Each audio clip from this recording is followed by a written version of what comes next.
புஸ்தகம் யோவேல் என்று எழுதின தீர்க்க தரிசன புஸ்தகத்தின் 2ஆம் அதிகாரத்தின் 16ஆம் வசனத்தை வாசிக்கலாம்.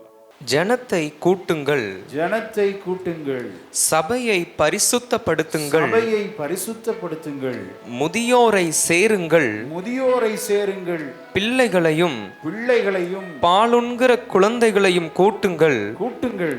மணவாளன் தன் அறையையும் மணவாட்டி தன் மறைவையும் விட்டு புறப்படுவார்களாக. கண்களை மூடி ஒரு சிறிய ஜெபம் பண்ணுவோம். அதற்கு முன்பாக ஒரு பாடலின் ஒரு கவியை பாடி நாம் ஜெபிக்கலாம்.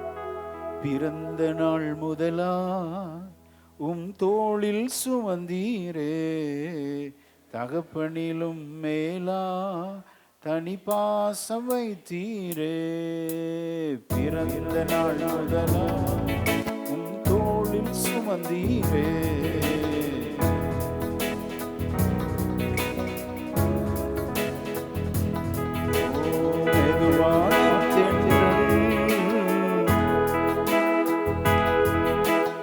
அடித்த வேளையிலும் என்னை கீழே விடவில்லை.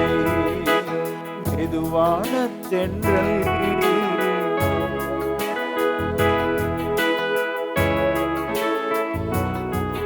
என்னை கீழே விடவில்லை. தீங்கு நாளிலே கூடார மறைவிலே ஒளித்து வைத்தீரே.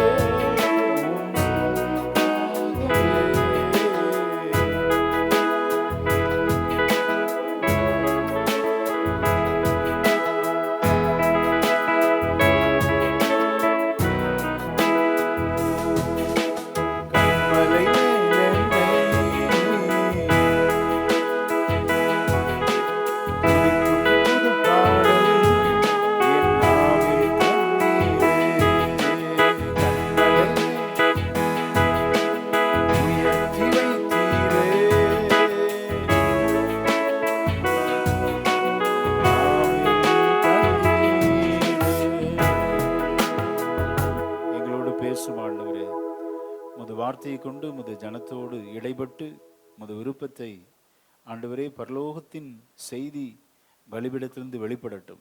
இயேசுவின் நாமத்தில் ஜெபிக்கிறோம் நல்ல பிதாவே, ஆமென். அல்லேலூயா. ஜனத்தை கூட்டுங்கள், முதியோரை சேருங்கள், பாலுண்கிற குழந்தைகளையும் கூட்டுங்கள், மணவாட்டி தன் மறைவையும் விட்டு புறப்படுவார்களாக. அல்லேலூயா. ஆக இந்த காலைவெளியிலே இந்த சபைக்கு ஆண்டவர் கொடுக்கிற வார்த்தை ஜனத்தை கூட்டுங்கள். ஆமென். Gather the people, sanctify the congregation, ஜனங்களை பரிசுத்தப்படுத்துங்கள் என்று ஆண்டவர் நம்மோடு பேசுகிறார். ஜனத்தை கூட்டி பரிசுத்தப்படுத்தி, சில சொல்லுவாங்க வயசானவங்கள தொந்தரவு பண்ண வேண்டாம் விட்டுருங்க அப்படிமா. ஆண்டவர் சொல்றார் வயசானவங்கள கூப்பிடு அப்படிங்கிறார். முதியோரை அழைத்து வாருங்கள், சேருங்கள். யாரை ஆண்டவர் விட்டு வைக்கல. பாலுண்கிற குழந்தையெல்லாம் டிஸ்டர்ப் பண்ணணுமா? எஸ், அவர்களையும் கூட்டு அப்படிங்கிறார். எல்லாரையும் சில சொல்லுவாங்க நியூலி மேரிட் தொந்தரவு பண்ண வேண்டாம், கட்டாயம் வரணும், கட்டாயம் வரணும்.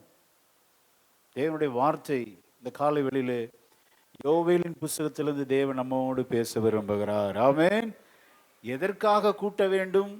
வயசானவங்க, பாலுண்கிற குழந்தை, நியூலி மேரிட், எல்லாரையும் ஆண்டவர் அழைக்கிறார். மிகப்பெரிய ஒரு காரணம் உண்டு. அந்த காரணத்தை சபை புரிந்து கொள்ள வேண்டும். ஆமென். இந்த ஜனங்களை எப்படி கூட்ட வேண்டும்? ஜனத்தை கூட்டுங்கள் அப்படிங்கிறார். Gather the people. ஹவ் அப்படின்னா முந்தின வசனத்தை வாசிக்க கேட்போம். 2ஆம் அதிகாரத்தின் முந்தின வசனம் 15ஆம் வசனத்தை வாசிக்கலாமே. சீயோனிலே, சீயோனிலே எக்காலம் ஊதுங்கள், எக்காலம் ஊதுங்கள், பரிசுத்த உபவாச நாளை நியமியுங்கள், நியமியுங்கள், விசேஷித்த ஆசரிப்பை கூறுங்கள், விசேஷித்த ஆசரிப்பை கூறுங்கள். எப்படி இந்த ஜனங்களை கூட்டணும் அப்படின்னா, கேதர் பண்ணணும் அப்படிங்கிறாருன்னா, ஸ்தோத்திரம், எக்காலம் ஊதுங்கள். எக்காலத்தை ஊத சொல்றார். அதான் இன்னைக்கு செய்தி. எக்காலத்தை ஊதி தேவ ஜனங்களுக்கு பரிசுத்த நாள், உபவாச நாளை நியமியுங்கள். பாத்தீங்களா? ஆக யாரெல்லாம் கூப்பிட சொல்றாரு? ஜனத்தை கூட்டுங்கள், எக்காலம் ஊதுங்கள் அப்படிங்கிறார். எக்காலம் ஊதி ஜனங்களை கூட்ட சொல்றார். இந்த வார்த்தைக்கு நீங்கள் செவி கொடுத்தால் ஆசீர்வதிக்கப்படுவீர்கள். ஆமென். பரிசுத்த உபவாச நாளை நியமியுங்கள். இது நல்லதுங்க. நம்ம 3 நேரத்துக்கு 4 நேரம் சாப்பிட்றோம். சாப்பிட்டு தான் 125 வருஷ சாப்பாடை 25 வருஷத்துல சாப்பிட்றாங்களாம். அதனால தான் சீக்கிரம் போயிடுறாங்க. கொஞ்சம் சாப்பாடை விலைக்கு வச்சு பாருங்க, கொஞ்சம் தள்ளி வச்சு பாருங்க.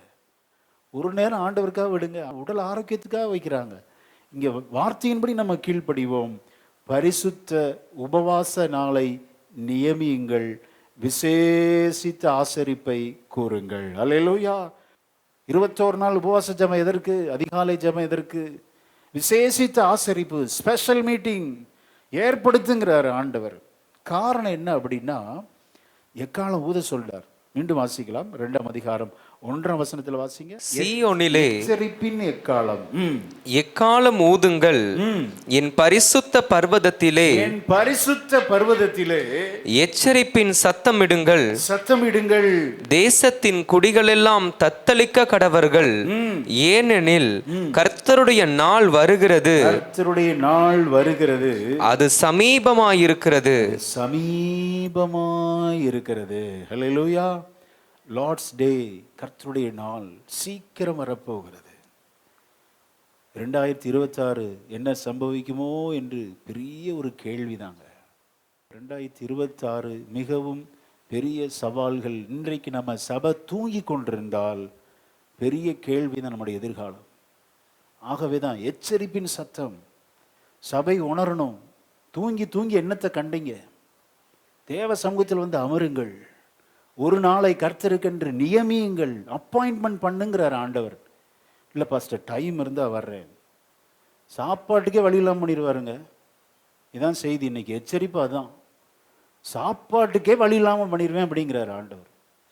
எச்சரிப்பின் செய்தியை கேட்டு லீவ் போட்டு பெர்மிஷன் எடுத்து தேவ சமூகத்தில் வந்து காத்திரு, அழுது புலம்பி தேவனை நோக்கி மன்றாடி ஜெபி. வரப்போகிற பெரிய ஆக்கினையிலிருந்து தேவன் நம்மை தப்புவிக்க அவர் வல்லவராய் இருக்கிறார். அல்லேலூயா. தீங்கு நாள் நம்மை துக்கப்படுத்தக்கூடாது. அதுக்காகத்தான் இந்த ஆயத்தம். இந்த ஆயத்த ஜபம் என்ன? ஏசப்பா கற்றுக் கொடுத்த லார்ட்ஸ் பிரேயர், பரமண்டல ஜபத்தில் என்ன சொல்றாரு? தீமை நின்று என்னை ரட்சித்து கொள்ளும், விலக்கி காத்து கொள்ளும் அப்படின்னு ஜெபிக்க. தீமையே வராதுன்னு சொல்லலையே ஆண்டவர். ஆண்டவர் கற்றுக் கொடுத்த பரமண்டல ஜபத்தில் அப்படி ஒரு வரி இருக்கு பாருங்க. அப்போ தீமை இருக்கிறது. திடீரென்று ஆண்டவருக்கு கோபப்பட்டு விக்கிரகாராதனை பெறுகிறது, பாவம் பெறுகிறது. அப்போ ஒரு தண்டனையை அனுப்புவார். தண்டனையை அனுப்பும் போது நாமும் பாதிக்கப்பட்டுறக்கூடாது. அதற்காகத்தான் இந்த ஆயத்தம். நம்மை நினைத்து சில தண்டனைகளை தேவனே தள்ளி போடுவார். அல்லேலூயா. இந்த ஜெபத்தை, உபவாசத்தை, காத்திருப்பை நினைத்து கர்த்தரால் அவருடைய கோப தண்டனையை மாற்றிக்கொள்ள அவருக்கு முடியும். அதுக்காகத்தான் இது. ஸ்தோத்திரம். அதை புரிந்து கொள்ள வேண்டும். நாம் வாழ்வதற்காகத்தான் இந்த காரியங்கள். உபவாச நாளை நியமியுங்கள் என்று ஆண்டவர் சொல்லுகிறார். எக்காலம் ஊது அப்படிங்கிறார். வாசிக்கலாம். எக்காலத்தை குறித்து வேதம் என்ன சொல்லுகிறது? என்னாகும் புஸ்தகத்தில் 10ஆம் அதிகாரம் 1ஆம் வசனம். கர்த்தர் மோசேயை நோக்கி, சபையை கூடி வரவழைப்பதற்கும் பாளையங்களை பிரயாணப்படுத்துவதற்கும் உபயோகமாக 2 வெள்ளி பூரிகைகளை செய்து கொள்வாயாக. ஆக கூடி வரவழைக்க ஒரு சத்தம், பிரயாணம் பண்ணணும், ஸ்டார்ட் பண்ணணும், எல்லாம் ரெடியா இருங்க, புறப்பட்டு போவோம் என்று சொல்லுவதற்கு ஒரு பூரிகையின் எக்காலம். இன்னொன்று மட்டுமல்ல, 9ஆம் வசனத்தில் வாசிக்க கேட்கலாம். உங்கள் காரணங்களுக்காக இந்த எக்காலம் ஊதப்படுகிறது. உங்கள் தேசத்தில் உங்களை துன்பப்படுத்துகிற சத்துருவுக்கு விரோதமாக யுத்தத்திற்கு போகும்போது பூரிகைகளை பெருந்தொனியாய் முழங்க கடவீர்கள். யுத்தத்துக்கு போறப்ப அந்த சவுண்டை வச்சு தேவஜனம் கண்டுபிடிச்சிருவாங்களாம். இது யுத்த சத்தம், யுத்தத்துக்கு ஆயத்தமாவோம், புறப்படுகிற சத்தம், புறப்படுவோம். சபையை கூட்டுகிற சத்தம். சபையை கூட்டுறதற்கு ரொம்ப சைலண்டாக ஊதணுமா. அது வாசிங்களேன், இதே அதிகாரத்தில் பாருங்க. ஸ்தோத்திரம் 7ஆம் வசனத்தை வாசிங்க. சபையை கூட்டுகிறதற்கு நீங்கள் ஊத வேண்டியதே அன்றி பெருந்தொனியாய் முழக்க வேண்டாம். ரொம்ப முழங்கலாம் வேண்டாம். ஆண்டவர் இன்னைக்கு இந்த வசனத்தை கொண்டு பேசினார். ரொம்ப முழங்கிலாம் பேசுறாத, சொன்னா போதும். இது கூடுகிற கூட்டம், ஆயத்தமாகுதல். ஹல்லேலூயா. இனி வரப்போகுது 2026 ஒரு பெரிய, நமக்கும் பிசாசின் கூட்டத்திற்கு ஒரு பெரிய யுத்தம். அந்த யுத்தத்திற்கு நாம் ஆயத்தமாகுவதற்காகத்தான் சபை கூடி வந்து தேவ சமூகத்தில் உபவசித்து நாம் தேவனை கனம் பண்ண வேண்டும். ஹல்லேலூயா. பரிசுத்த உபவாச நாளை நியமியுங்கள். எவ்வளோ அருமையான வார்த்தை பாருங்க. ஏன் அப்படின்னா, கர்த்தருடைய நாள் வரப்போகிறது, அது மிக சமீபமாக இருக்கிறது. யோவேல் 2:2. அது இருளும் அந்தகாரமுமான நாள். கர்த்தருடைய நாள் இருள் அந்தகாரமுமான நாள். அது மப்பும் மந்தாரமுமான நாள். விடியற்கால வெளுப்பு பர்வதங்களின் மேல் பரவுகிறது போல ஏராளமான பலத்த ஒரு ஜாதி தீவிரமாக வந்து பரவும். அப்படிப்பட்டது முன் ஒரு காலத்திலும் உண்டானதும் இல்லை, இனி தலைமுறை தலைமுறையாக வரும் வருஷங்களிலும் உண்டாவதும் இல்லை. ஒரு பலத்த ஜாதி தீவிரமாய் வந்து பரவுகிறது. இந்த வசனத்தை நம்ம எப்படி தியானிக்கலாம் அப்படின்னா, அந்த நாட்களிலே யூதர்களுக்காக இது எழுதப்பட்டது. இப்போ நமக்கு இது எது எப்படி பொருந்தும்? நமக்கும் பொருந்துங்க. யூதர்களுக்கும் அது நிறைவேறினது. இனி வரப்போகிற நம்முடைய அடுத்த சந்ததிகளுக்கும் இது காத்திருக்கிறது. அது என்ன பாஸ்டர்? வேதம் எல்லா காலங்களுக்கும் பொருந்தக்கூடியது. அல்லேலூயா. இறந்த காலத்திற்கும் சரி, நிகழ்காலத்திற்கும் சரி, வரும் காலத்திற்கும், முக்காலங்களுக்கும் இந்த வேதம் பேசுங்க. அதுதான் அற்புதமான புத்தகம். நம்ம கையில் இருக்கு. நல்ல கரங்களை தட்டி இந்த கர்த்தருடைய வேதத்தை நாம் மகிமைப்படுத்தலாமா? ஹல்லேலூயா. எல்லா காலங்களுக்கும் பொருந்தக்கூடியது வேதம். யோவேல் தீர்க்கதரிசி அவர் பார்த்தீங்கன்னா எந்த ராஜ்யத்தை குறித்து பேசலை, எந்த ஒரு ராஜாவை குறித்து பேசலை. இதனுடைய பின்னணியை சொல்லிவிட்டு இந்த வசனத்துக்கு நேராக நான் போக விரும்புகிறேன். யோவேல் என்றால் வேல், ஏல்னு முடிது பாருங்க. ஏல் என்றால் ஹீப்ரு மூல பாஷையிலே தேவன். யோவே அது வந்து யாவே. யாவேனா கர்த்தர். இவருடைய பெயருக்கு என்ன அர்த்தம்னா, கர்த்தர் தேவனாய் இருக்கிறார். இவரை கூப்பிடும்போது சொல்லுவாங்க கர்த்தரே தேவன் அப்படிங்கிற அர்த்தம். இந்த யோவேல் தீர்க்கதரிசினா பேர் வச்சா இவ்வளோ அழகான பேர் பார். இப்படி உங்கள் பிள்ளைகளுக்கு வைங்க. யோவேல் என்ற நினைச்சோம் கர்த்தரே தேவன். ஏல் என்றால் தேவன், யாவே என்றால் கர்த்தர். அப்படி கர்த்தரே தேவன் என்று முழக்கமிடுகிறார், எச்சரிப்பை கூறுகிறார். இந்த அதிகாரங்களில் எந்த ஒரு அரசனை பற்றி சொல்லலை. பிரதான ஆசாரியனை முக்கியத்துவப்படுத்துகிறார், ஆசாரியனை முக்கியப்படுத்துவார். அப்போ வேத ஆராய்ச்சியாளர் பார்க்குறாங்க, இவர் யாருடைய காலத்தில் இவர் இருந்திருப்பார்? யோவாஸ் என்ற ராஜா 7 வயசுல ராஜாவாயிடுறார். 7 வயசுல எப்படிங்க ஒரு ராஜாக்கு நல்ல ஞானம் இருக்கும்? இருக்காது. அப்போ யூதாவை ஆண்டவர்கள் யார் அப்படின்னா பரிசுத்தவான்கள், பிரதான ஆசாரியர்கள் தான் தலைவராக இருந்து அந்த யூதாவை அவர்கள் ஆட்சி செய்தார். அப்போ வேதாகம அறிஞர்கள் கணிக்கிறார்கள், இது ஒருவேளை யோவாசின் நாட்களிலே இருந்திருக்கலாம். ஏனென்றால் அவன் சிறு பையனாக இருந்தான்.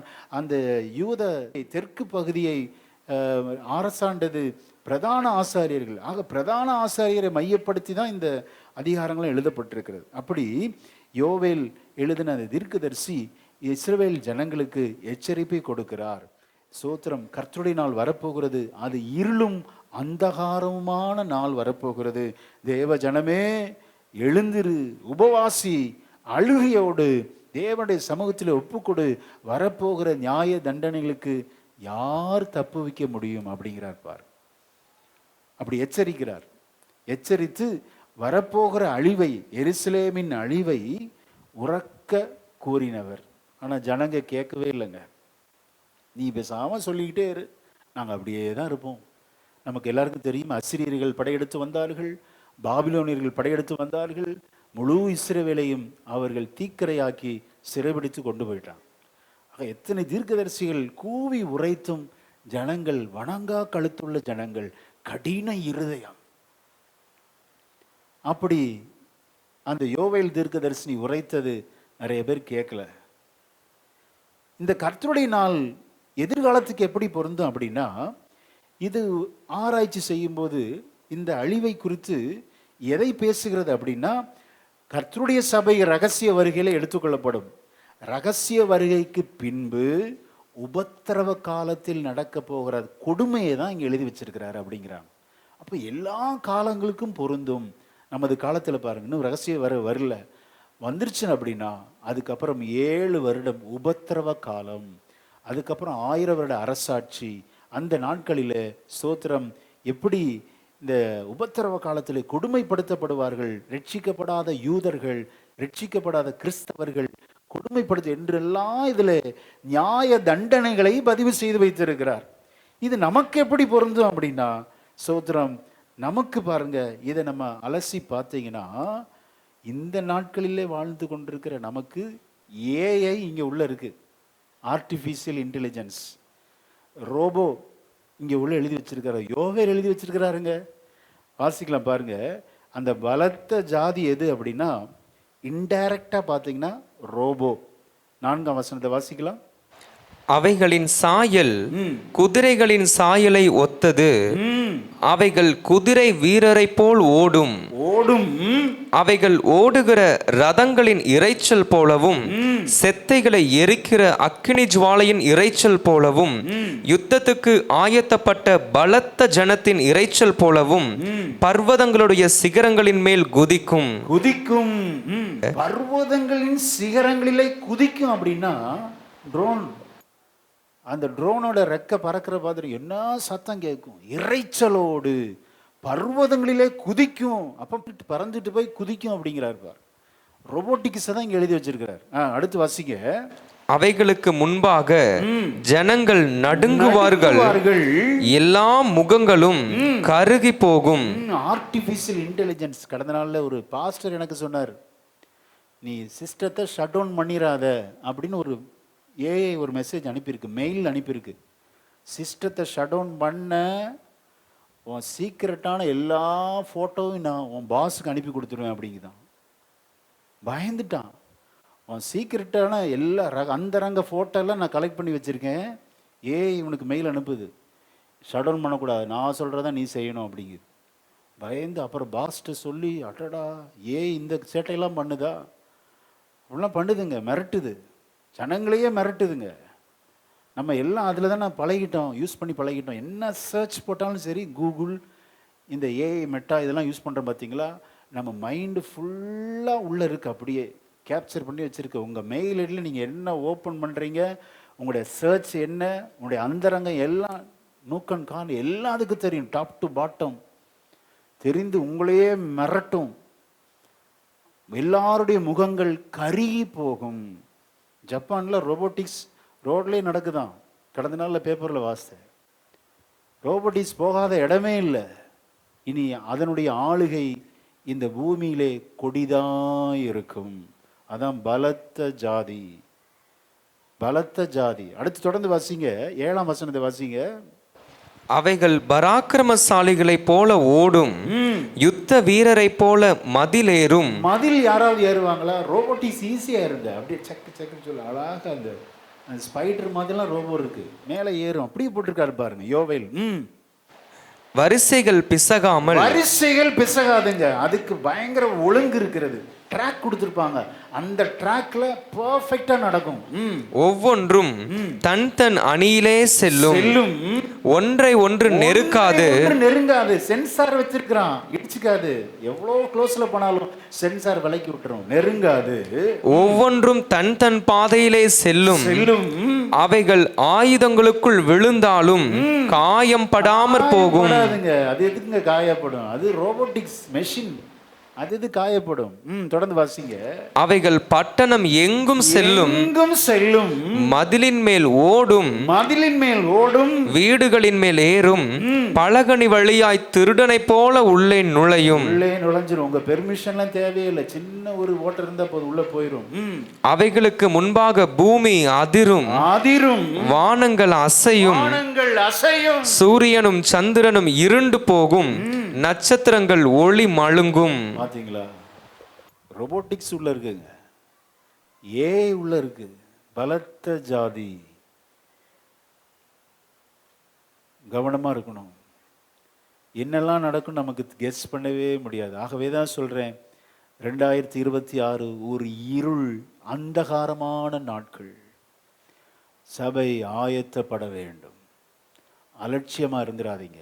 இந்த ஆயத்தம் அடைஞ்சிட்டா மிகப்பெரிய ஆசீர்வாதங்கள் ஆண்டவர் நமக்கு வைத்திருக்கிறார். ஆமென். எப்படி ஆயத்தமாகணும்? அந்த நாள் எப்படிப்பட்டது? 2ஆம் அதிகாரம் 11ஆம் வசனத்தின் கடைசி பகுதி, கர்த்தருடைய நாள் பெரிதும் மகா பயங்கரமுமாயிருக்கும், பயங்கரமாயிருக்கும். அதை சகிக்கிறவன் யார்? சகிக்க முடியுமா? கொடிதான நாட்கள் இருக்கிறது. நம்ம என்ன செய்யணும்? நீங்க கேட்கலாம், இப்ப என்ன செய்யணும், என்னதான் சொல்ல வர்றீங்க? மிக அழகாக சொல்லுகிறார் பக்தன் யோவேல். அடுத்த வசனத்தை வாசிப்போம். 12ஆம் வசனத்தை வாசி. ஆதலால் நீங்கள் இப்பொழுதே உபவாசத்தோடும் அழுகையோடும் புலம்பலோடும் உங்கள் முழு இருதயத்தோடும் என்னிடத்தில் திரும்புங்கள் என்று கர்த்தர் சொல்லுகிறார். அல்லேலூயா. எத்தனை நாட்கள் பொல்லாப்பா இருக்கலாம், மப்பும் மந்தாரமா இருக்கலாம், கொடிய நாட்களா இருக்கலாம். பயப்பட வேண்டாம். நாம் ஒன்று செய்ய வேண்டும். இன்றைக்கே தீர்மானம் வேண்டும். அல்லேலூயா. பாஸ்டர், நாளைக்கு வீட்டில் கேட்டுட்டு சொல்றேன். இல்லை, நீங்கள் இப்பொழுதே உபவாசத்தோடும் அழுகையோடும் புலம்பலோடும் உங்கள் முழு இருதயத்தோடும் கர்த்தரிடத்தில் திரும்புங்கள் என்று கர்த்தர் சொல்லுகிறார். அல்லேலூயா. எல்லாம் சேர்ந்து ஆண்டவர் எதிர்பார்க்கிற அந்த காரியத்தை சத்தமா வாசிக்கலாமா? ஆமென். 12ஆம் வசனத்தை எல்லாம் சேர்ந்து வாசிக்கலாம். உபவாசத்தோடும் அழுகையோடும் திரும்புங்கள் என்று கர்த்தர் சொல்லுகிறார். அல்லேலூயா. மனம் திரும்ப கர்த்தர் சபையை அழைக்கிறார். ஆமென். மனதை மாற்றிவிட்டால், நாம் தேவனிடத்தில் திரும்பி விட்டால், அவரிடத்தில் இரக்கங்கள் மிகவும் பெரியது. ஆமென். அப்படி திரும்பிட்டோன்னா அவர் எப்படிப்பட்டவர்னு சொல்றாரு பாருங்களேன். 13ஆம் வசனத்தை பாருங்களேன், வாசிக்கலாம். நீங்கள் உங்கள் வஸ்திரங்களை அல்ல உங்கள் இருதயங்களை கிழித்து உங்கள் தேவனாகிய கர்த்தரிடத்தில் திரும்புங்கள். அவர் இரக்கமும் மன உருக்கமும் நீடிய சாந்தமும் மிகுந்த கிருபையும் உள்ளவர். அவர் தீங்குக்கு மனஸ்தாபப்படுகிறவருமாய் இருக்கிறார். தீங்கு நடக்கும்போது சிரிக்க மாட்டாருங்க, துக்கப்படுகிறார். மனம் திரும்பிட்டா அவருடைய இரக்கத்தின் பக்கத்தை காண்பிக்கிறார். மனம் திரும்பல அப்படின்னா இன்னொரு பக்கம் அவருக்கு இருக்கு. எப்படி ஒரு நாணயத்துக்கு 2 பக்கம் இருக்கிறதோ, ஆண்டவருக்கு 2 பக்கங்கள் உண்டு. நீதியை செய்கிற தேவன். அந்த பகுதி ரொம்ப கொடுமையா இருக்கும். இந்த பகுதி பார்த்தீங்கன்னா இரக்கத்தின் சிகரம். அல்லேலூயா. ஆமென். ஆண்டவர் நம்மையில் இரக்கமா இருக்க வேண்டும் என்றால் நாம் உபவாசத்தோடும் அழுகையோடும், ஸ்தோத்திரம், தேவ சமூகத்திலே வஸ்திரங்களை அல்ல இருதயங்களை கிழித்து. எவ்வளவு நல்ல போட்டிருக்கு பாருங்க. இருதயத்தை தேவ சமூகத்தில் திறந்து காண்பிக்கணும். ஆண்டவரே, இருதயத்தை திறந்து காண்பிக்கிறப்பா, எந்த இடத்துல குறைவுகள் இருக்கிறது, எந்த இடத்துல குற்றங்கள் இருக்கிறது, என்னை தயவாய் மன்னியும். கேட்க முடியுமா? 14ஆம் வசனத்தை வாசிக்கலாம். 1ஆம் அதிகாரம் 14ஆம் வசனம். பரிசுத்த உபவாச நாளை நியமியுங்கள், விசேஷித்த ஆசரிப்பை கூறுங்கள். மூப்பரையும் தேசத்தின் எல்லா குடிகளையும் உங்கள் தேவனாகிய கர்த்தரின் ஆலயத்திலே கூடிவர செய்து கர்த்தரை நோக்கி கூப்பிடுங்கள். ஆலயத்துல வந்து ஜெபிக்க சொல்றார் பார். ஆண்டவர் இன்றைக்கு விரும்புகிறார், எதிர்பார்க்கிறார். அப்படி அழுகையோடு இருதயங்களை கிழித்து தேவ சமூகத்தில் புலம்பிக் கொண்டு ஜெபிக்கணுமா? அப்படியே மௌனமா ஜெபிக்க கூடாது, புலம்பி ஜெபிக்கணுமா? எப்படி புலம்பணுங்கிறார், அதையும் சொல்லித்தராருங்க. ஆண்டுடைய பியூட்டிஃபுல்லா தான் நம்ம எப்படி ஜெபிக்கணும், எப்படி உபவாசம் பண்ணணும், எப்படி இந்த ஆசரிப்பை நாம் கை கொள்ளணும், எல்லாம் அவரே எழுதி வச்சிருக்கிறார் பார். அப்படி சொல்லிட்டு இப்படிலாம் செஞ்சீங்கன்னா நான் வந்து உங்களை தண்டிக்க மாட்டேன் அப்படிங்கிறார். இதை கொஞ்சம் யோசித்து பார்த்தா அவரே தரம் குறைச்சிக்கிற மாதிரி இருக்குல்ல. நீங்கள் இப்படிலாம் செஞ்சுட்டா நான் கோவப்பட மாட்டேன், தண்டிக்க மாட்டேங்கிறார். எவ்வளோ இறங்கி வர்றாரு பாருங்க ஆண்டவர். இப்போ நம்ம எவ்வளோ இறங்கி வரணும். எப்படி புலம்பி ஜெபிக்கணுமா, எப்படி அழுது ஜெபிக்கணுமா? 1 வாசிக்கலாம். அதில் சொல்லியிருக்கிறார் எப்படி நம்ம புலம்பி அழுது ஜெபிக்கணுமா. தன் பாலிய வயதின் புருஷனுக்காக ரட்டுடுத்தி இருக்கிற பெண்ணை போல புலம்பு போஜன பலியும் பான பலியும் கர்த்தருடைய ஆலயத்தை விட்டு அற்று போயின கர்த்தரின் ஊழியக்காரராகிய ஆசாரியர்கள் துக்கிக்கிறார்கள். கவனிங்க, இங்க ஒரு உருவகத்தை சொல்றார். போஜன பலி, மீல் ஆஃபரிங். ஆஃபரிங்ல இப்பெல்லாம் பிடி அரிசிங்கிறது இல்லை. பழைய காலத்தில் பிடி அரிசி காணிக்கன்னு கொடுப்பாங்க. அதாவது அம்மாமார் ஒரு 4 கிளாஸ் அரிசி போடுறாங்கன்னு வச்சுக்கோங்க, அதில் ஒரு கையை அப்படி பிடிச்சு தனியாக ஒரு மஞ்சள் பையில் போட்டுருவாங்க. அது யாருக்கு தான்? சர்ச்சுக்கு தான், பாஸ்டருக்கு தான். அதான் பிடி அரிசி, மீல் ஆஃபரிங், போஜன பலி. ஆண்டவர் சொல்லாரு, இப்போ இங்கே ஆசாரியர்கள் துக்கிக்கிறாங்களாம். ஜனங்கள் பிடியரிசி கூட கொண்டு வரல அப்படின்னா அவங்க வீட்டில் சாப்பாடு இல்லைன்னு அர்த்தம். சாப்பாடே இல்லாமல் பண்ணிடுவேன் அப்படிங்கிறார் ஆண்டவர். எதுக்காக ஓடுறியோ அதே இல்லை அப்படின்னா அப்புறம் என்னங்க வாழ்க்கை? ஒரு நேரம் சாப்பாடு கூட தரமாட்டேங்கிறார் ஆண்டவர். அவ்வளோ சொல்றாரு. போஜன பலி, பானபலி அதெல்லாம் இல்லாமல் போக பண்ணிடுவேன். அதுக்காக புலம்ப சொல்லு, உபவாசம் பண்ண சொல்லு, ஜனத்தை கூட்டுங்கள், எக்காலத்தை ஊதுங்கள், பரிசுத்த உபவாச நாளை நியமியுங்கள். எப்படி புலம்பணுமா? எல்லாம் சேர்ந்து அதை வாசித்து இந்த வாரத்தில் அப்படியே தியானம் பண்ணிக்கிட்டே இதை நம்ம மனசில் அசை போட்டு வந்து ஜெபம் பண்ணணும். கல்யாணம் ஆகி 1 வருஷம் தான் ஆகுதுன்னு வச்சுக்கோ, வீட்டுக்கார் இறந்துட்டார். எப்படி இருக்கும் அந்த பெண்ணுக்கு? எவ்வளோ துக்கம். வீட்டுக்கார் சின்ன வயசில் இறந்த லேடிஸு கேட்டு பாருங்க, எவ்வளோ பெரிய சேலஞ்சுங்க. இந்த உலகத்தில் வாழணுமே, சமுதாயம் வாழ விடுமா? இவ்வளோ பெரிய தனிமை. பாலிய வயதின் புருஷன் மரிச்சா அந்த மனைவி எப்படி புலம்புவாளோ அப்படி புலம்பு அப்படிங்கிறார் ஆண்டவர்.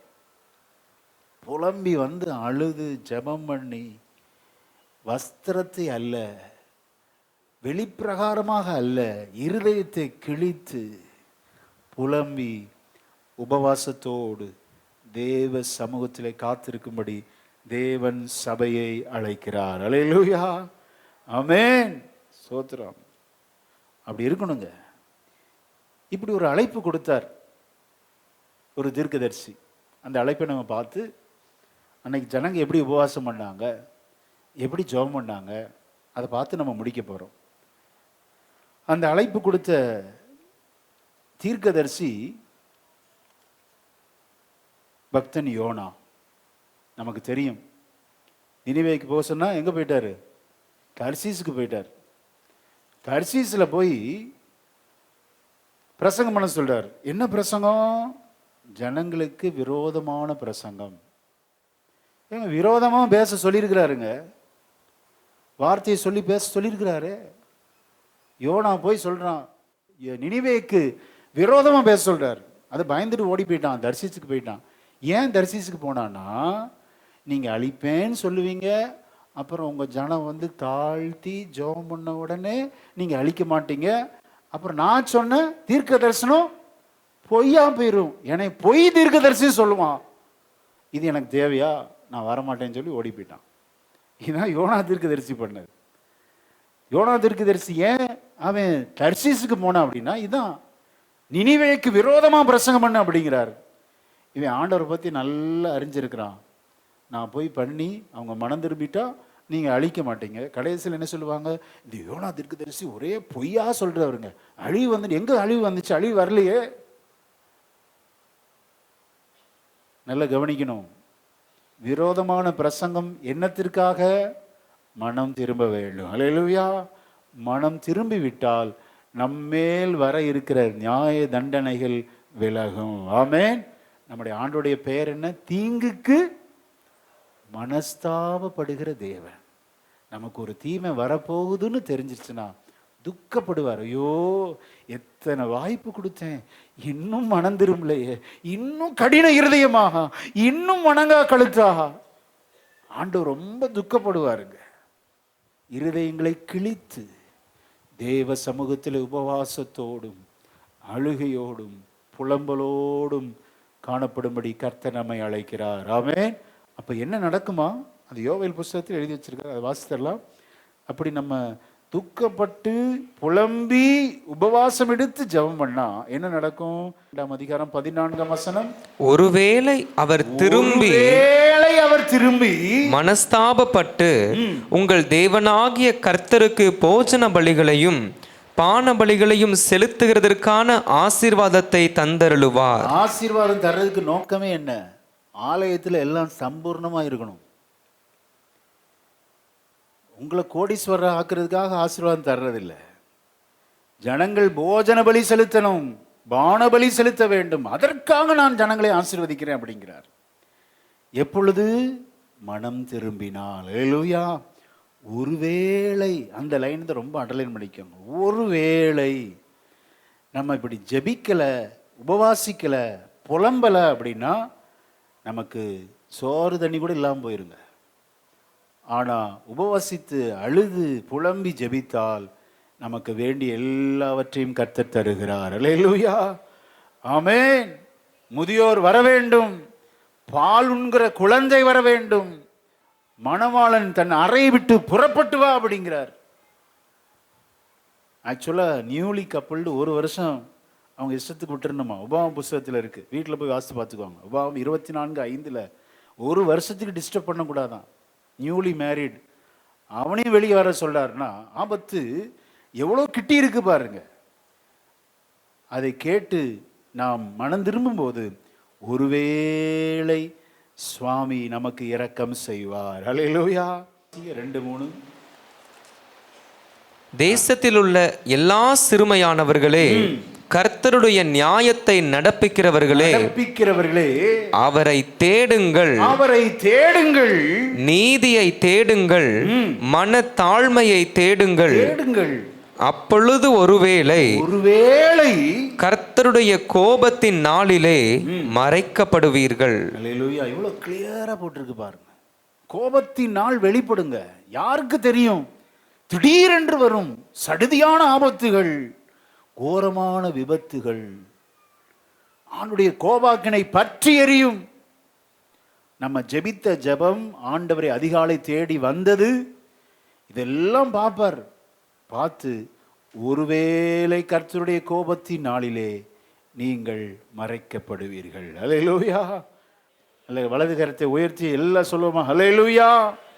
ஒருவேளை சுவாமி அவருடைய கோபத்தின் நாளிலே நம்மை மறைத்து தீங்கு நம்மை துக்கப்படுத்தாதபடி காப்பார். அல்லேலூயா. அதற்காகத்தான் சபையை ஆயத்தப்படுத்ததான் இந்த எச்சரிப்பின் சத்தம். இன்னொரு வசனத்தை வாசிருங்க. ஆமோஸ் 5:15.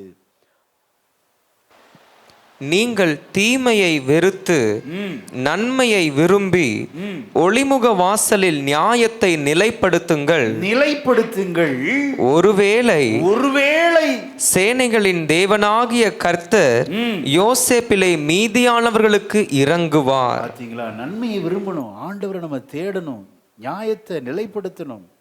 கர்த்தரை தேடி வரும்போது தீமையை வெறுத்து நம்ம தேடி வரணும். தீமையோடு வரக்கூடாது, துரோகம் செஞ்சுட்டே வரக்கூடாது. அதுக்காக சொல்ல இருதயத்தை கிழித்து அப்படிங்கிறார். நம்ம துக்கத்தை வெளிப்படுத்தி நாம் அப்படி ஜெபிக்கும் போது கர்த்தர் நமது ஜெபத்தை கேட்டு வரப்போகும் கோபாக்கினையிலிருந்து நம்மை தப்புவிக்க அவர் வல்லவராயிருக்கிறார். அல்லேலூயா. இப்ப வாசிங்க யோனாவின் புஸ்தகம் 3ஆம் அதிகாரம் 2ஆம் வசனத்தை வாசிக்கலாம்.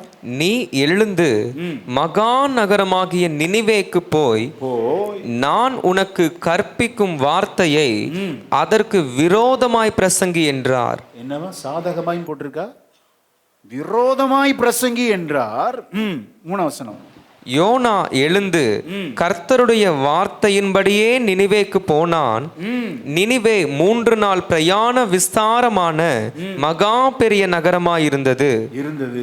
யோனா நகரத்தில் பிரவேசித்து 1 நாள் பிரயாணம் பண்ணி இன்னும் 40 நாள் உண்டு, அப்பொழுது நினிவே கவிழ்க்கப்பட்டு போம் என்று கூறினான். இதாங்க பிரசங்கம். மனம் திரும்புன்னு கூட சொல்லல, உபவாசம் போடணும்னு கூட சொல்லல. நம்ம உபவாசம் போட சொல்றோம், அழுது புலம்புன்னு சொல்றோம், சோத்திரம் இவ்வளோ இன்ஸ்ட்ரக்ஷன் சொல்றோம். யோனா சொன்னது என்ன அப்படின்னா, இனி 40 நாளுக்கு தான் இருக்கு, இந்த நினைவே கவிழ்க்கப்பட்டு போவும் என்று பிரசங்கித்தான். அவ்வளோதான். நீ மனம் திரும்பணும், ஆண்டவர்கிட்ட பக்கம் வரணும், ஜெபம் பண்ணணும், ஆலயத்துக்கு வாங்கலாம் சொல்ல. அது அந்நிய தேசங்க, ஜென்டைல்ஸ், புறஜாதிகள், அவங்களுக்கு எங்க ஆலயம் இருக்கு? ஆனால் இந்த செய்தியை கேட்ட உடனே ஜனங்களோட ரியாக்ஷன் தான் ரொம்ப வண்டர்ஃபுல்லுங்க, பியூட்டிஃபுல். உடனே அவர்கள் பெரியோர் முதல் சிறியோர் மட்டும். 5ஆம் வசனத்தை வாசிக்கலாம். அப்பொழுது நினிவேயில் உள்ள ஜனங்கள் தேவனை விசுவாசித்து உபவாசம் செய்யும்படி கூறினார்கள். பெரியோர் முதல் சிறியோர் மட்டும் ரெட்டுடுத்தி கொண்டார்கள். வாசிக்கலாம். இந்த செய்தி அவன் தன் சிங்காசனத்தை விட்டு எழுந்து உடுப்பை கலற்றி போட்டு ரெட்டை உடுத்தி கொண்டு சாம்பலிலே உட்கார்ந்தான். எப்படி உபவாசம் பண்ணாங்களாம்? 7ஆம் வசனத்தை வாசிக்கலாம். மேலும் ராஜா நினிவேயில் எங்கும் மனுஷரும் மிருகங்களும் மாடுகளும்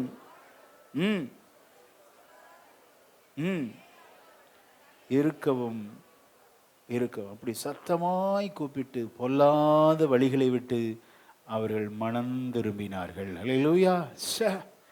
என்ன ஒரு தாழ்மை, என்ன ஒரு கீழ்ப்படிதல்.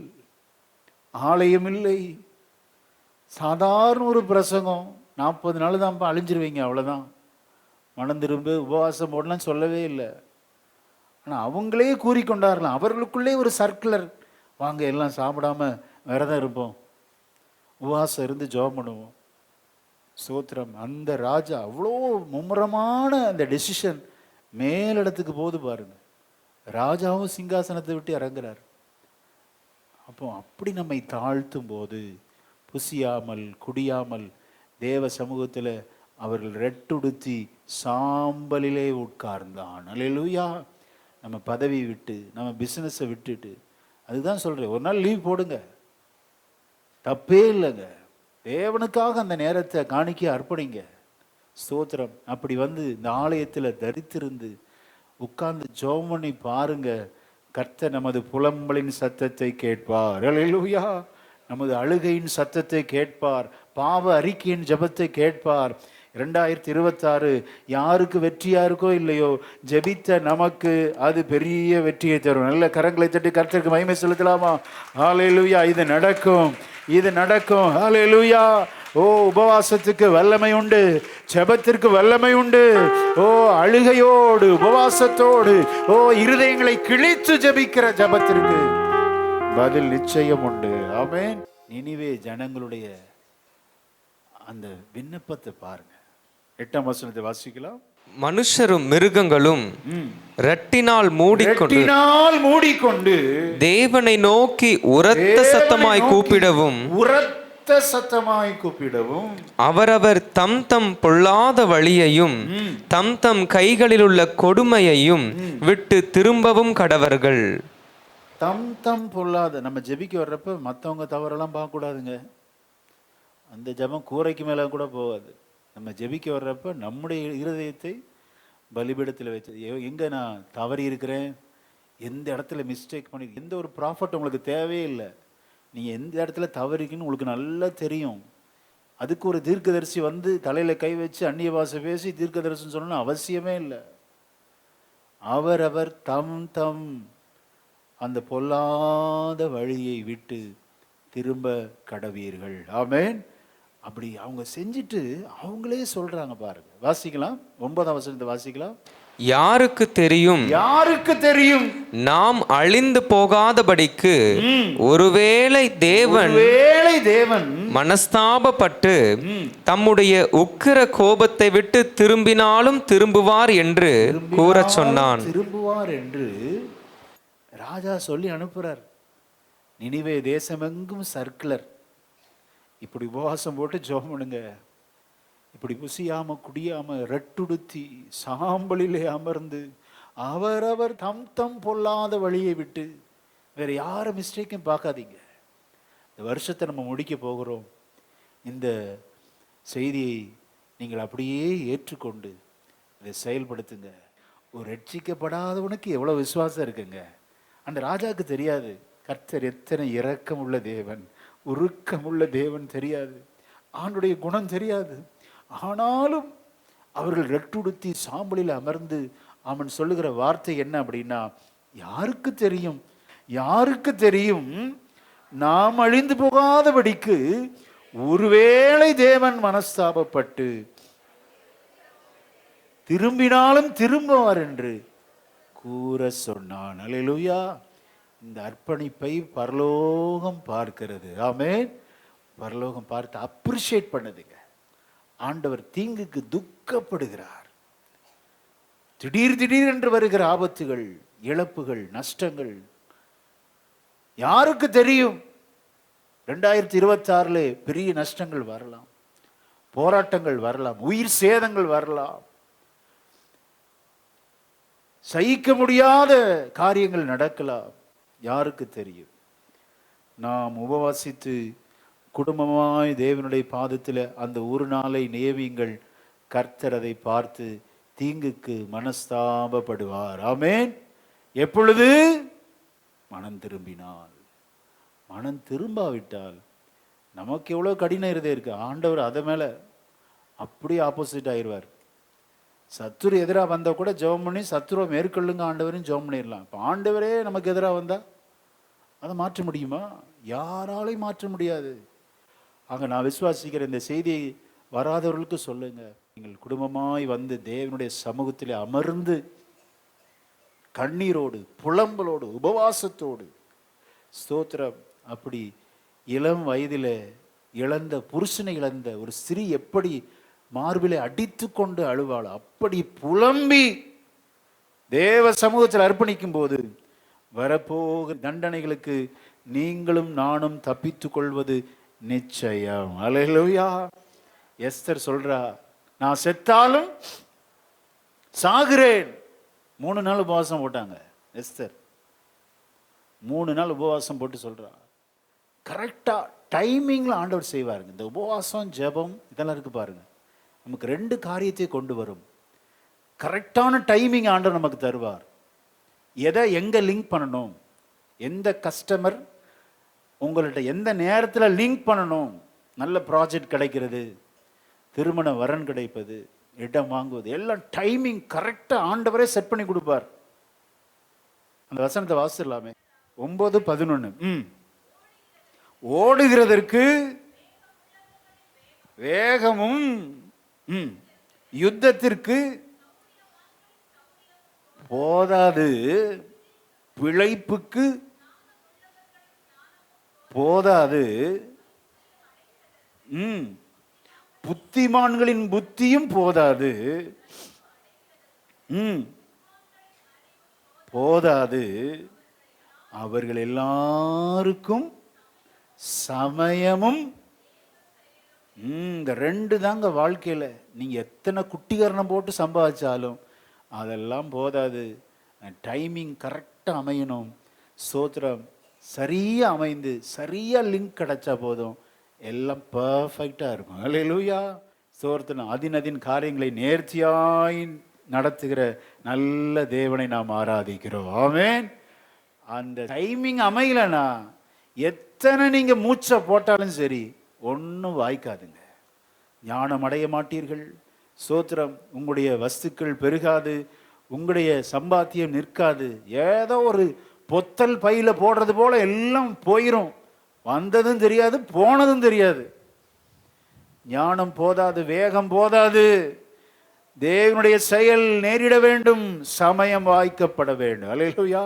பாருங்க, இந்த யோனா புஸ்தகத்தில் வாசிக்க கேட்டோம், ஆண்டவர் அவருடைய தாழ்த்தி ஜெபம் பண்ணதுக்கு ஆண்டவர் எப்படி பதில் தர்றாரு பாருங்க. அடுத்த வசனத்தை வாசிக்கலாம்.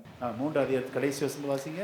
அவர்கள் தங்கள் பொல்லாத வழியை விட்டு திரும்பினார்கள் என்று தேவன் அவர்களுடைய கிரியைகளை பார்த்து தாம் அவர்களுக்கு செய்வேன் என்று சொல்லியிருந்த தீங்கை குறித்து மனஸ்தாபப்பட்டு அதை செய்யாதிருந்தார். எவ்வளவு நல்ல தேவன். யோனாவுக்கு ரொம்ப கோபம் வந்துருச்சு, கடும் கோபம் கொண்டு. ஏங்க, ஒரு சிலர் மனம் திரும்பினா ஒரு சிலருக்கு பிடிக்கவே மாட்டேங்குது. யோனாவின் ஆவி. ஒரு மனம் திரும்பி ஒரு பாவி சர்ச்சுக்குள்ள வர்றாங்கன்னா ஏத்துக்கணும். ஐயோ, இவன் கூட நான் ஆராதிக்கிறதா, இவன் கூட நான் இந்த சர்ச்சில் வழிபடுறதா? ஆண்டவரை ஏத்துக்கிட்டாரியா? நம்ம யாரு? Who are we? இந்த சுபாவம் பொல்லாத சுபாவங்க. யோனாக்கு இருந்துச்சு அந்த பொல்லாத சுபாவம். ஆண்டவர் மனதுருகி நினிவே முழு பட்டணத்தையும் ஏற்றுக்கொண்டார். ஆனா இவருக்கு பொறுக்கல.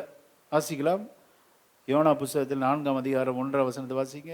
யோனாவுக்கு இது மிகவும் விசனமாயிருந்தது, அவன் கடும் கோபம் கொண்டு. இது ஒரு பாடத்தை வைக்கிறார். ஆண்டுடைய இரட்சகராக வெளிப்பட்ட இந்த கிறிஸ்துமஸ் நாட்கள் நமக்கு தெரியும், ஆண்டவர் வந்தது யாருக்காக? பாவிகளை ரட்சிக்க கிறிஸ்து இயேசு உலகத்தில் வந்தார். பாவிகளை ரட்சிக்க தான் வந்திருக்கிறாருங்க. பாவிகள் சர்ச்சுக்குள்ள வரும்போது நம்ம நல்ல புன்முறுவலோடு அவங்க ரிசீவ் பண்ணணும், ஏற்றுக்கொள்ளணும். ஒரு புது ஆத்மா வரும்போது துரத்தி விட்டுறக்கூடாது, ரொம்ப கவனமா இருக்கணும். இல்லாட்டி யோனா ஆவிதான், நான் மட்டும்தான் அவர் பக்கத்தில் இருப்பேன், நான் மட்டும்தான் அந்த சர்ச்சுக்கு, அப்படிலாம் நினைக்கவே கூடாதுங்க. ஸ்தோத்திரம். ஆண்டவர் இந்த கல்லின் மேல் தமது சபையை கட்டுவார். அல்லேலூயா.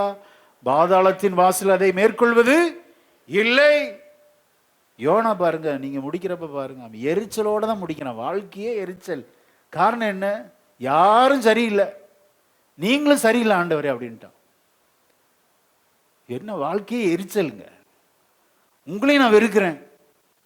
அவன் ஒரு உபவாசம் போட்டான், ஜெபம் பண்ண ஏத்துக்கிட்டீங்க, அப்புறம் எதுக்கு என்னை அனுப்புனீங்க? அப்ப நான் போய் தீர்க்கதரிசி தானே. என் ரோல் என்ன? நல்லா கவனிக்கணும். இந்த டம்ளரை உருவாக்கின மேனுஃபேக்சரிங் கம்பெனியை பார்த்து எதிர்த்து கேள்வி கேட்பதற்கு எந்த அதிகாரமும் இல்லை. ஒன்னா இந்த கிளாஸ் தண்ணியில் ஃபாஸ்ட் குடிக்கிறதுக்கு வச்சிருக்கேன், அதோடு நிப்பாட்டிக்கோ. எல்லாத்துக்கும் உனைய தான் பயன்படுத்துவேன்லாம் கிடையாது. எங்கே போட்டிருக்கு அப்படி? எல்லாரையும் ஒரு இடத்துல பயன்படுத்துவார். இல்லை நான் மட்டும்தான் உயர்ந்திருக்கணும், அதெல்லாம் கிடையவே கிடையாதுங்க. யோனா துக்கத்தோடு வாழ்க்கையை முடிக்கிறான். நமக்கு ஒரு பெரிய எச்சரிப்பு, சிலர் மனம் திரும்பும் போது நாம் அவர்களை ஏற்றுக்கொள்ள வேண்டும். அல்லேலூயா, ஆமென். அதான் நல்ல அருமையான குணம். யோனா ஏற்றுக்கொள்ளவே இல்லை. இளையகுமாரன் வந்தபோது மூத்த குமாரன் அப்படிதான். நல்லா கவனிங்க. இப்போ இளையகுமார் ரட்சிக்கப்பட்டு வீட்டுக்கு வந்துட்டான். இப்போ இந்த மூத்த குமாரனுக்கு கோபம்னா கோபம். எப்படி அவரை நீ ஏத்துக்கிட்டீங்க? உங்களுடைய ஆசையெல்லாம் அழித்து போட்டான். சிலர் மனம் திரும்பி சர்ச்சுக்குள்ள வர்றப்பதான் சர்ச்சுக்குள்ள இருக்கிற பழைய விசுவாசியுடைய சுபாவம் வெளியே வரும். அதுவரை தெரியாது. புது விசுவாசி வந்தாதான் தெரியும். புது விசுவாசிட்ட போய் பேசிடக்கூடாது பாஸ்டர். தகப்பன் போய் மனம் திரும்பி வந்த அந்த இளையகுமாரன் பேசினது தப்பாயிருச்சு. இப்போ நான் வீட்டுக்குள்ளே வர முடியாது, நான் வெளியே தான் நிற்பேன். இப்போ நான் ஒரு கேள்வி கேட்குறேன். மனம் திரும்பி உங்கள் பக்கத்தில் அயோக்கியமாய் வாழ்ந்த ஒருவன் பரலோகத்தில் உள்ளே போயிட்டா, அவன் இருக்க ஆண்டவரே நான் வரமாட்டேன், நரகத்துக்கு போயிடுவீங்களா?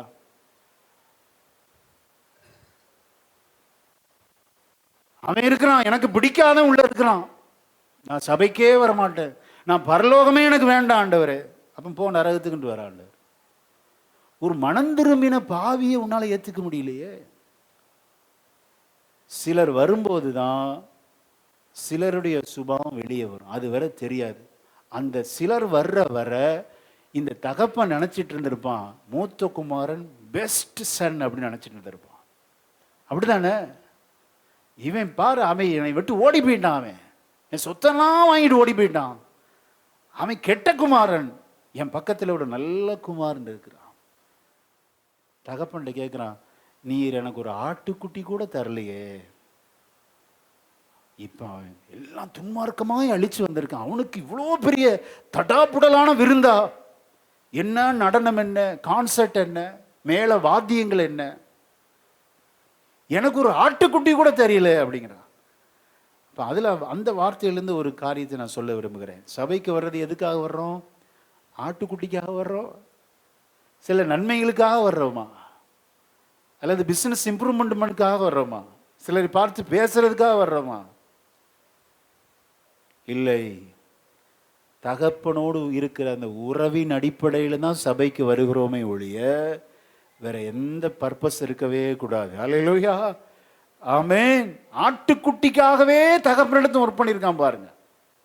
தகப்பன் சொல்றாரு, என்னுடையதெல்லாம் உன்னுடையது மகனே. அல்லேலூயா. அவர் ஆஸ்தியை பிரித்து வைக்கிறப்ப அந்த அதிகாரத்தை நீங்க பாருங்க, சம பங்காக பிரிச்சிருப்பார். ஏய், நீ இருக்கிறது நானே உன் வீட்டில் தானே இருக்கிறேன், அதை கூட நீ புரிஞ்சிக்க முடியல அப்படிங்கிறார். ரொம்ப அற்புதமான உவமைங்க, பேரபிள்.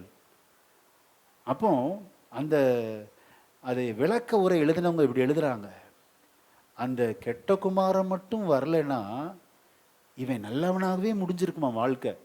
ஆண்டவர் பார்க்குறார், இவன் இருதயத்தில் இருக்கிற அந்த கசடை வெளியே கொண்டு வரணுங்கிறதுக்காக இந்த பாவியை மனம் திரும்பி உள்ள வந்து உட்கார வைக்கிறாருங்க. இப்போதான் தெரியுது இவனுடைய சுபாவம். தேவஜனம் ரொம்ப ஜாக்கிரதையா இருக்கணும். ஆண்டவர் ஏற்றுக்கொண்டவர்களை நாம் ஏற்றுக்கொள்ள வேண்டும். அல்லேலூயா, ஆமென். ஒரு பாவி உள்ள வர்றாங்களா, ஏற்றுக்கொள்ளணுமே. இந்த உலகத்திலே பெஸ்ட் கிஃப்ட் என்ன நினைக்கிறீங்க? எந்த ஒரு கண்டிஷனே போடாம ஒருவரை நீங்கள் ரிசீவ் பண்றது தான் இந்த உலகத்தில் நீங்கள் கொடுக்கிற மிகப்பெரிய ஒரு பரிசு. அதுதாங்க. இல்லை இப்படி இருந்தால் தான் நான் பேசுவேன், இப்படி அவங்க நடந்துட்டாதான் நான் தோத்திரம் பண்ணுவேன், இப்படி இருந்தாதான், இப்படிலாம் இல்லைன்னா முடியாதுங்க அப்படின்னு இருந்தோம்னா நம்மை போல பரிதபிக்கப்பட்டவர் இந்த உலகத்தில் இல்லை. இந்த குணமெல்லாம் மாறணும். இந்த உபவாசம் போட்டு அழுது புலம்பி, ஆண்டவரே இந்த மூத்த குமாரனுடைய சுபாவம் எனக்கு இருக்கவே கூடாது ஆண்டவரே. குறிப்பிட்ட வட்டாரத்தில் மட்டும் பேசுறது, தனக்குன்னு ஒரு கேங் வச்சுக்கிறது, அதில் என்னங்க, மற்றவங்களை யாரும் ஏற்றுக்கொள்றது இல்லை. ஜாதி பாகுபாடு பார்க்கக்கூடாது சபையில். பணத்தால், படிப்பால், சோத்திரம்.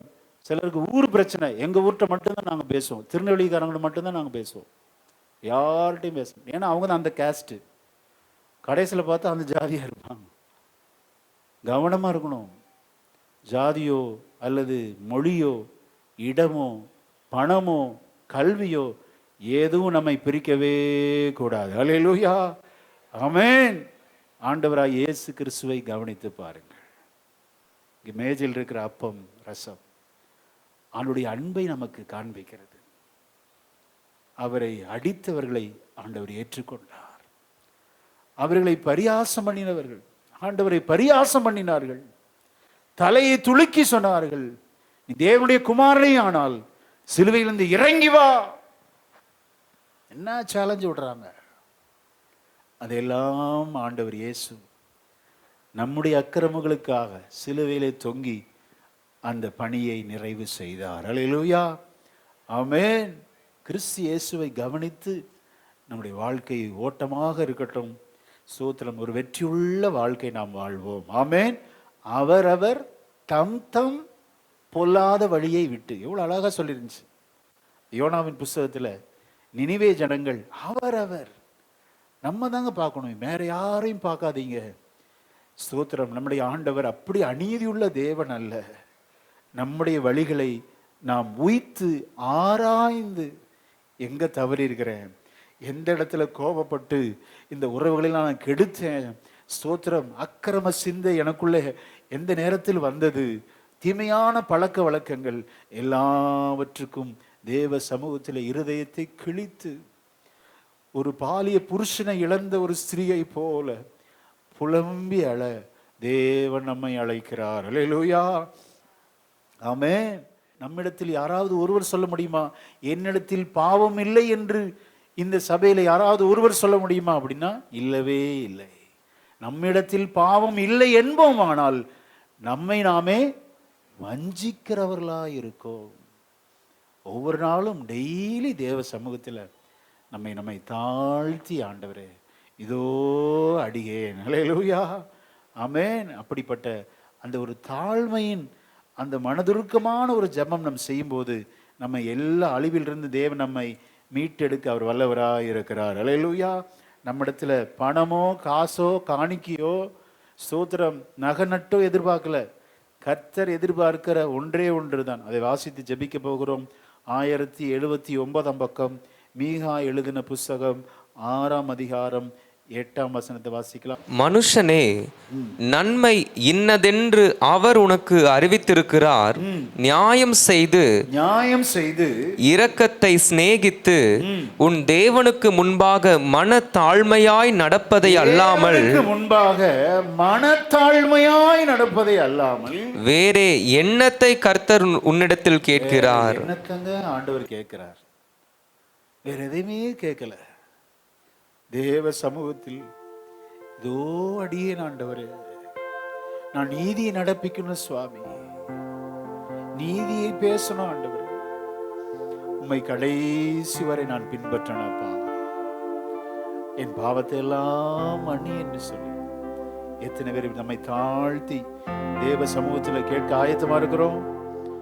ஒரு வசனத்தை வாசி நம்ம செபிக்க போகிறோம். யோவேல் 2:15-16. சீயோனிலே எக்காலம் ஊதுங்கள், பரிசுத்த உபவாச நாளை நியமியுங்கள், ஜனத்தை கூட்டுங்கள், சபையை பரிசுத்தப்படுத்துங்கள், முதியோரை சேருங்கள், பாலுண்கிற குழந்தைகளையும் கூட்டுங்கள், மணவாளன் தன் அறையையும் மணவாட்டி தன் மறைவையும் விட்டு புறப்படுவார்களாக.